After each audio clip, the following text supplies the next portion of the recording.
Hello there everyone and welcome back for another Trinity Stamps video. I'm Cassie. Today we're going to be making a scene card. But before we get into that, let's talk about what we're using. We have the adorable T-riffic Dinos, and I'm going to use this sweet little T-Rex. We have the matching dies to go along with it, so we will use those. I love this set. It's so cute. We also have one of my faves, the Simply Sentimental Friend Stamp set, along with the dies. We also have Papercrafting Magic and this Slimline Twist and Slide die set. This is going to be interactive by the time we're done with it, and it's actually fairly simple to do. I love this Papercrafting Magic stamp set along with the dies. It's so different than any of the other like push and pull stamps that I have. I like that it has all those fun arrows and some cute little sentiments to go along with it. So this is a great set. I love that I have that in my arsenal of stamps. And then we have a couple of stencils. We have the layered Peninsula stencil and our Good Morning Sunshine stencil. So let's go ahead and get started on making this scene. I have a piece of white cardstock. It's nothing special, and it's cut down to 4 1/4 by 5 1/2 inches. And I brought in that layered Peninsula stencil, and I'm going to mask some of that off. I put this onto my Waffle Flower grip mat. I don't want that lower portion of the Peninsula, and then I want to make sure that I mask off the top so I don't get too much ink in different areas. I end up getting some ink in areas I don't want, but we work with it, so I'm not that concerned about it. I've brought in my blending brushes, and we have some gathered twigs.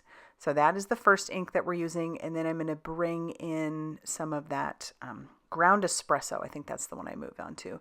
So we'll move this all over to the side so we can layer it up, and I'll put that mint tape back on the side. I should have put some on the other side. I do end up getting, like I said, a little bit of ink transfer over there, but I work with it. I kind of cover it up, and as I always say, splatter can cover a multitude of problems, so we're going to do that later as well. All right, we're done with our browns, so I'm going to move this away, and you can see we have this little mountainous area back there. This is meant to go with the rest of the stencil, obviously, which is going to make a water background, but I wanted to do something a little bit different.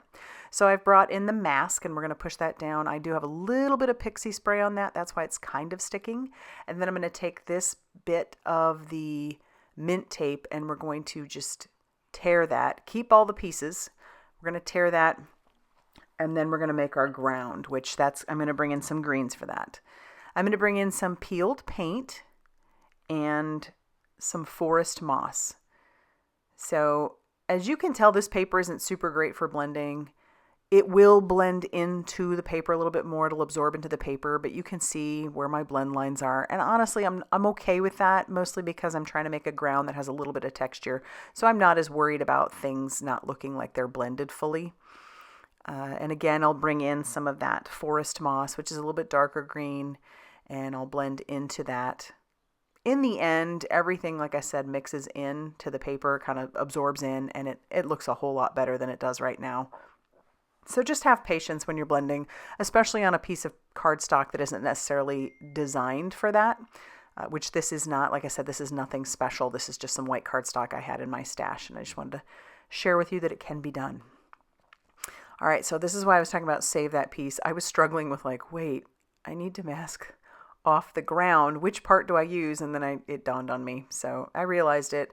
I put that down. It isn't sticking very well because that ink is still a little bit wet, but I'm again going to work with that some more too. And I'm just masking that off. Again, we still have the mask from the Peninsula, and now we're going to bring in that Good Morning Sunshine stencil. And I'm going to start with some Kitsch Flamingo at the very bottom. Again, I have my pink blending brush for this one. You saw I had a brown one, I have a green one, I have a pink one. I have one for all the colors because I blend all the time, and I'm lazy and don't want to clean them, so I just like to have one for each color family. That yellow that I used is some squeezed lemonade, and I went a little bit heavy-handed with that. I'm going to come back in with that pink and go a little bit heavier, blend some of that in, and they mix well. And then I'll go back in. Well, no, I won't. I'll leave it at that. And then I slightly blend what I already have on my brush onto that background. Same thing with our yellow. So I just have color all across the top. And then I'll bring in the other stencil, the other part of that Good Morning Sunshine stencil. And this stencil is great because it works really well on slim lines, and also obviously I'm doing this on an A2 size card, so it works great. And we'll do the same thing we did with the other stencil, just add those same colors You could go real crazy and do different colors if you wanted, but I decided to stick with those. And then when I pull this away, you're going to see this fun little scene that's all one layer. I love that. I love building scenes. I think sometimes the process of trying to see how it, or think about how it's going to look in my mind, might be one of my favorite parts about making the scenes. And then of course the last is seeing it all come together. Now, like I said, this isn't perfectly blended, so I am going to bring in some splatter. I love doing splatter. I've just got some gold paint that I'm splattering on that background. I know some of you hate splatter. I've heard that, and I hear you, but I love it, so I'm going to keep doing it.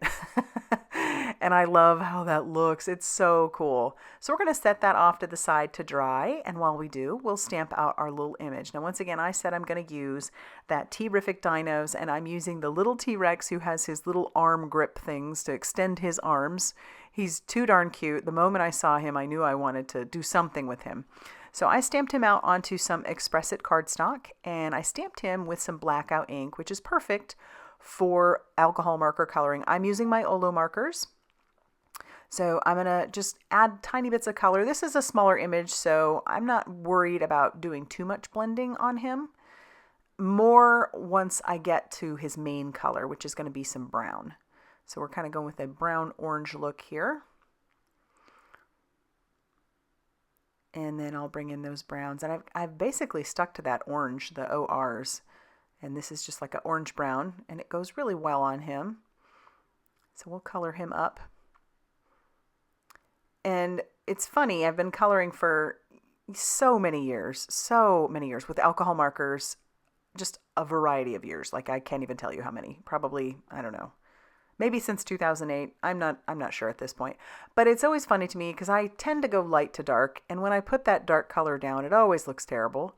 And I always think that in my head, I'm like, this looks terrible. Hopefully this blends out. And it always does, but it's just funny how even still, almost 20 years later, my mind still goes to, wow, that looks terrible. I guess I tell you that to say stick with it and just kind of keep playing and blending because you'll end up happy with it at some point. All right, he's done. He's adorable. And so I'm going to stamp out my sentiment. I'm going to use some VersaFine Clair Nocturne ink for that. That's just a dark black pigment ink. Make sure I get a crisp image. And then I'm going to bring in the matching dies and tack that down with a little bit of mint tape. I love that Trinity Stamps has, for the most part, most of their stamps, if there are sentiments with it, a lot of times they have dies to match, and I love that. And it worked out really perfectly for this one in particular. So I've got the I love you this much, and I do want to trim that down at some point. But before we do that, let's stamp the word friend on the top because I want this to be a friend card. And so I've brought in that Simply Sentimental friend stamp set. I'm going to ink that up with that VersaFine Clair Nocturne ink once again, beautifully stamped on top. And now we're going to turn it into something interactive. So I've brought in the Slimline Twist and Slide die. There are dies in there that work really well to make a twister, and I have made a card with that before. But some of these other dies, like you've got channels, you've got other parts that work really well for other type of interactive. And so this is what I'm doing. I've trimmed down some paper, about 4 layers because I want it to be nice and thick and be sturdy. And then I used the die to cut out our tab. And so I'm just going to glue that on there.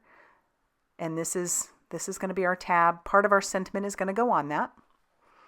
So I'm just going to put that in there. That's how it's going to be kind of hidden. And I trim down the one end. And then I need another one of those tab pieces on the other end. And I made that about too thick. And the reason I need that is because I need it to catch on something. If it just stays like a big one long line, it's going to come right out of that card. And I need it to stay in there. So now I'm going to bring in my foam tape. And I'm going all around the channel that I want. I'm going to start by going all around the edge. And I'll just trim that down, going all the way around the edge. And then you'll see that we need to make some stoppers. And so I'm going to put those right up next to the edge of where the sentiment comes out. That's going to catch on that one tab and keep it from falling out of the card. And so I'll put another one on the other side. And I realized that I didn't get it all the way down there, so it slides too much. So I'm going to cut a tiny piece and just stick that inside there as well. So that way it'll still freely move, but it'll still catch. And then we'll just use some more of that foam tape to go around. And we just want to keep that channel nice and clear. So super simple to do. And now I need to cut my sentiment. I want the I love you to be separate from the this much. So I'm just trimming that down around it just to kind of make it look like the die was separate, two separate dies. And I'll glue the this much on the inside of my pull tab. And then I'll bring in that Papercrafting Magic stamp set. I'll stamp the word pull on our tab using some of that VersaFine Clair Nocturne ink so that the recipient knows that we need to pull that tab. And then I'm going to bring in one of the arrows. I really like this arrow with the dashed lines, so we're going to use that one along with some picked raspberry. But before I stamp that down on there, I need to know how far to stamp in. So I'm going to put that right to the edge, and then we'll ink up our arrow with some of this picked raspberry Distress Oxide ink. And so that's as far as it's going to go. And then I'll stamp on the other side. And then I'm going to clean off that stamp really well. And I'm only going to ink up the two dash lines. I'm going to put those two dash lines in between the two arrows that I've already stamped. And they work perfect. That was like kismet, really, I'm telling you. So I like that.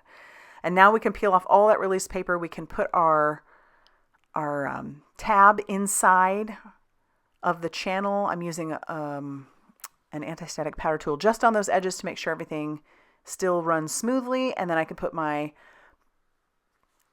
card base down on the back. And then we can glue down our little T-Rex where he goes, and we can glue down our one last part of the sentiment. So the I love you. And then you have your pull tab. And it says this much. How cute. But of course I can't stop there. I do need to embellish a little bit. So I have brought in some orange sparkle spots. These are fabulous because they're flat. And this is a little bit thicker card because I used foam tape. So if you want to embellish, these are perfect for those because they don't add any bulk. And so there is my card. I love how simple this was. We have this cute little scene with a pull tab. I hope you love it too. If you do, please hit that like button. Definitely consider subscribing if you haven't already done so. And as always, I will see you very soon in another video. Bye, everybody.